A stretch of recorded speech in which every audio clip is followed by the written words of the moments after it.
malang, baru saja lahir. Dia tidak memiliki hidung, mata, dan anggota tubuh. Bahkan tidak ada satu gigi pun. Setelah guru yang baik menemukannya, dan membawanya pulang, melihat anak ini seperti lobak, dia mulai memikirkan cara mengumpulkan anggota tubuh anak kecil yang sudah mati, lalu dimasukkan ke dalam panci. Tambahkan resep andalannya, memasak dengan api panas. Dengan begitu, menghasilkan sebotol air dari mata air kehidupan, dituang ke wadah, dipanaskan dengan suhu panas, menarik sakelar, menyalakan 100.000 vodka listrik. Setelah disetrum dengan listrik, hati manusia itu pun terbentuk. Ya Tuhan, hati kecil itu masih berdetak. Setelah menciptakan hati ini, bayi normal dengan berat 7 pon sudah siap, dan diberi nama Satoshi. Karena Satoshi bukan orang biasa, sekelompok setan terus mencarinya. Terpaksa, Satoshi yang baru tumbuh, diberikan pedang oleh gurunya, pedang besi murni, untuk melindungi diri sendiri. Hari-hari berikutnya, tidak hanya belajar bahasa bibir, juga mempelajari ilmu pedang. Dalam sekejap waktu berlalu, walaupun guru ini dokter, namun dia juga tidak bisa menghindari kematian. Sebelum guru meninggal, dia menceritakan kisah hidup Satoshi. Ternyata, ayah Satoshi adalah seorang jenderal. Ketika peperangan, demi memiliki kekuatan iblis, dia membuat perjanjian dengan iblis, menukarkan 48 organ tubuh anaknya kepada iblis. Kepada 48 iblis. Jadi ketika Satoshi lahir, dia berubah menjadi cangkang. Ibunya tidak bisa menerima kenyataan ini. Dia menaruh Satoshi di sungai, lalu kemudian diselamatkan oleh gurunya. Setelah selesai cerita, guru pun meninggal. Setelah mengurus kematian gurunya, tepat ketika Satoshi akan pergi, dia mendengar sebuah suara. Omae no karada o ubouta no wa Shijiohachi no mamono domo. Dengan begitu, Satoshi memulai pergi melenyapkan iblis. Film diputar. Beberapa wanita sedang menari di atas panggung. Penonton di bawah panggung sangat antusias. Dan Satoshi ada di antara mereka. Apakah dia datang menonton? Tentu saja bukan, karena dia merasakan nafas iblis. Dengan penampilan wanita bertopeng, Satoshi tidak sabar, melompat terbang ke arah iblis. Dalam sekejap wanita itu menunjukkan wajah aslinya. Satoshi menebas iblis itu, dan seketika iblis menampakkan wujud aslinya. Ternyata gadis ini, iblis laba-laba berkaki 8. Ketika iblis menyerang, Satoshi dengan mudah menghindar. Monster itu menempel di dinding, melompat ke sana kemari. Dia tiba-tiba muncul dari belakang, dengan capitnya mendorong Satoshi, dan mulai menyerang. Untung saja Satoshi cepat bereaksi. Jika tidak, mungkin sudah menjadi santapannya. Satoshi tidak mau kalah. Satoshi berputar seperti kincir angin. Namun laba-laba berhasil lolos. Kekuatan mereka sepertinya seimbang. Tetapi laba-laba ini memiliki banyak tangan. Satoshi tidak sengaja tertusuk di tenggorokan. Saya pikir Satoshi akan mati. Namun tiba-tiba, Satoshi menoleh. Lukanya seketika sembuh.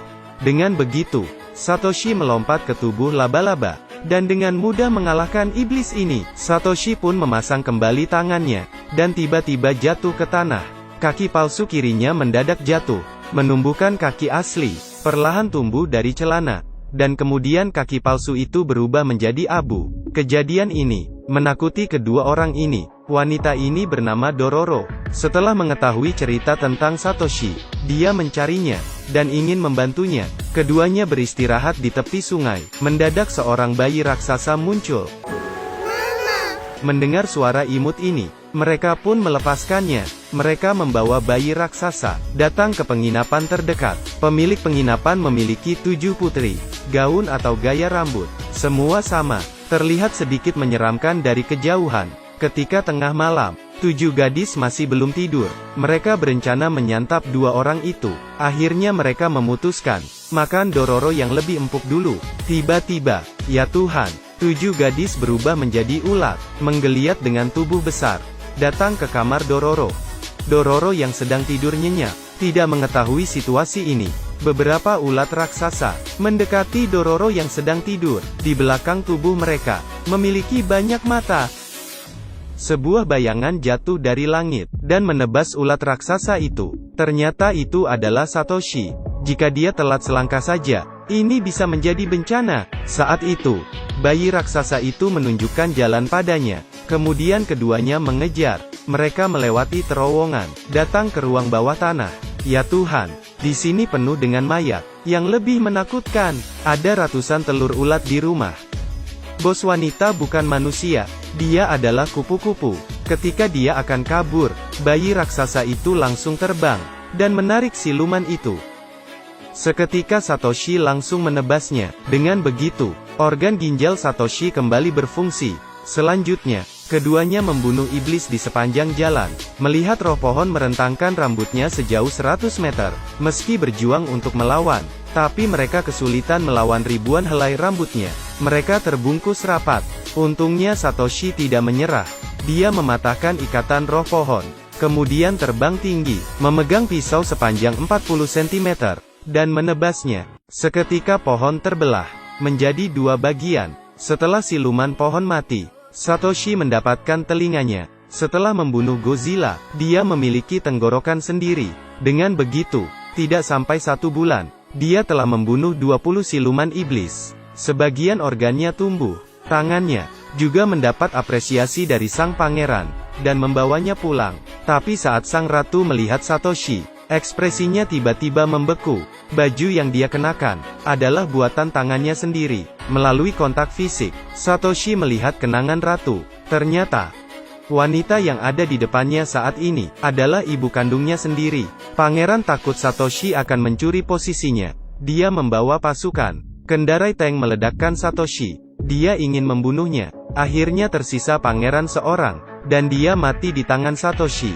Dengan begitu, raja pun datang. Ibunya menghalanginya menyakiti Satoshi, dan dia ditusuk oleh raja. Melihat kejadian ini, Satoshi sangat marah.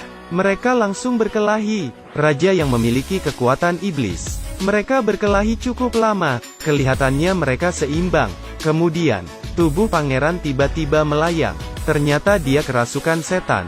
Dia memberitahu raja untuk membangkitkan dirinya. Namun setan ini ingin mengusai tubuh raja. Raja yang mencintai anaknya langsung menyetujuinya. Tiba-tiba, sebuah makhluk aneh muncul. Tidak butuh waktu lama, siluman itu masuk ke tubuh raja. Namun ketika dia akan kabur, raja yang masih memiliki kesadaran menusuk dirinya sendiri, mati bersama setan ini. Kemudian, organ hati Satoshi pulih kembali. Tetapi walaupun demikian, dia masih harus mencari 20 organ tubuh lainnya. Keduanya tidak punya pilihan selain melanjutkan jalan membunuh iblis. Dan film pun berakhir. Saya akan membawakan film menarik lainnya.